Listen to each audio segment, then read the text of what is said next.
капусту. Брокколі.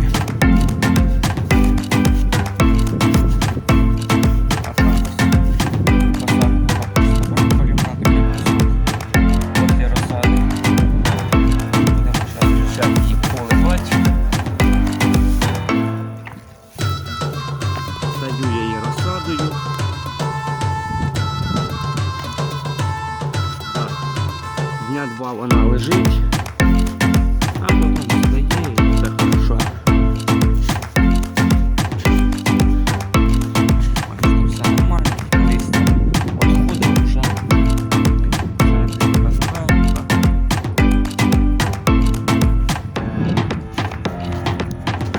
Я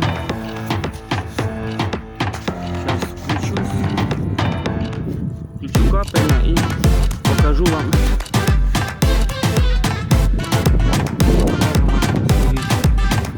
Надо ломать, ну на базаре она сегодня. Хороший качан для рубля.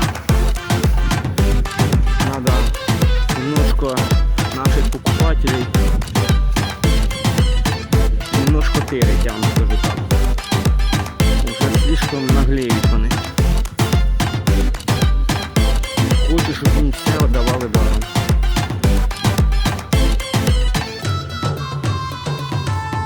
Зараз я включусь, покажу вам капусту, покажу вам кукурузу. Всем приятного просмотра.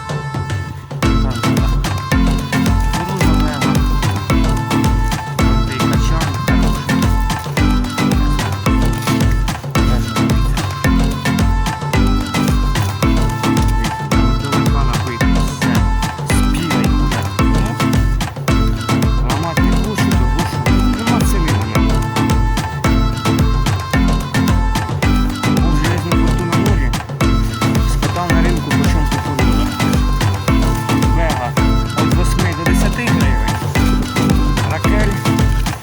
Тоже от 8 до 12, там 13 гривень за качан. А зато у нас на ринку рубль 2. І здіваються над людьми, як хочуть, так і роблять. Ось бачите, здесь спіла вже, все. Надо ламати. Ну, не судьба її ламати, хай стоїть ще покуда.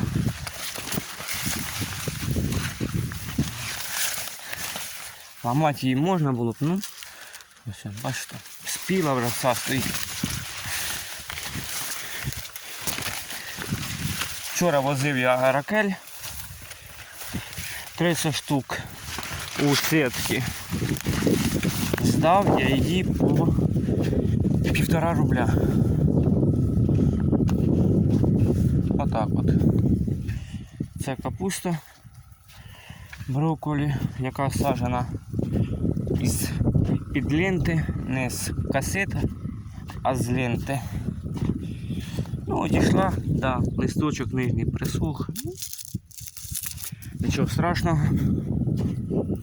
Тут в мене посаджено 2 пачки її. Це виходить 5000. І 5000 в мене вийшло 43 ленти.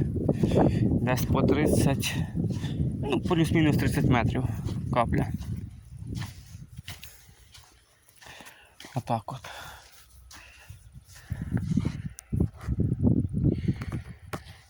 Да. З такими ценами можна просто з ума зійти. Цей год якийсь неудачний, я вам скажу. Ладно, друзі, давайте підпишемося на канал, поставимо лайки, напишемо коментарі. Всім пока.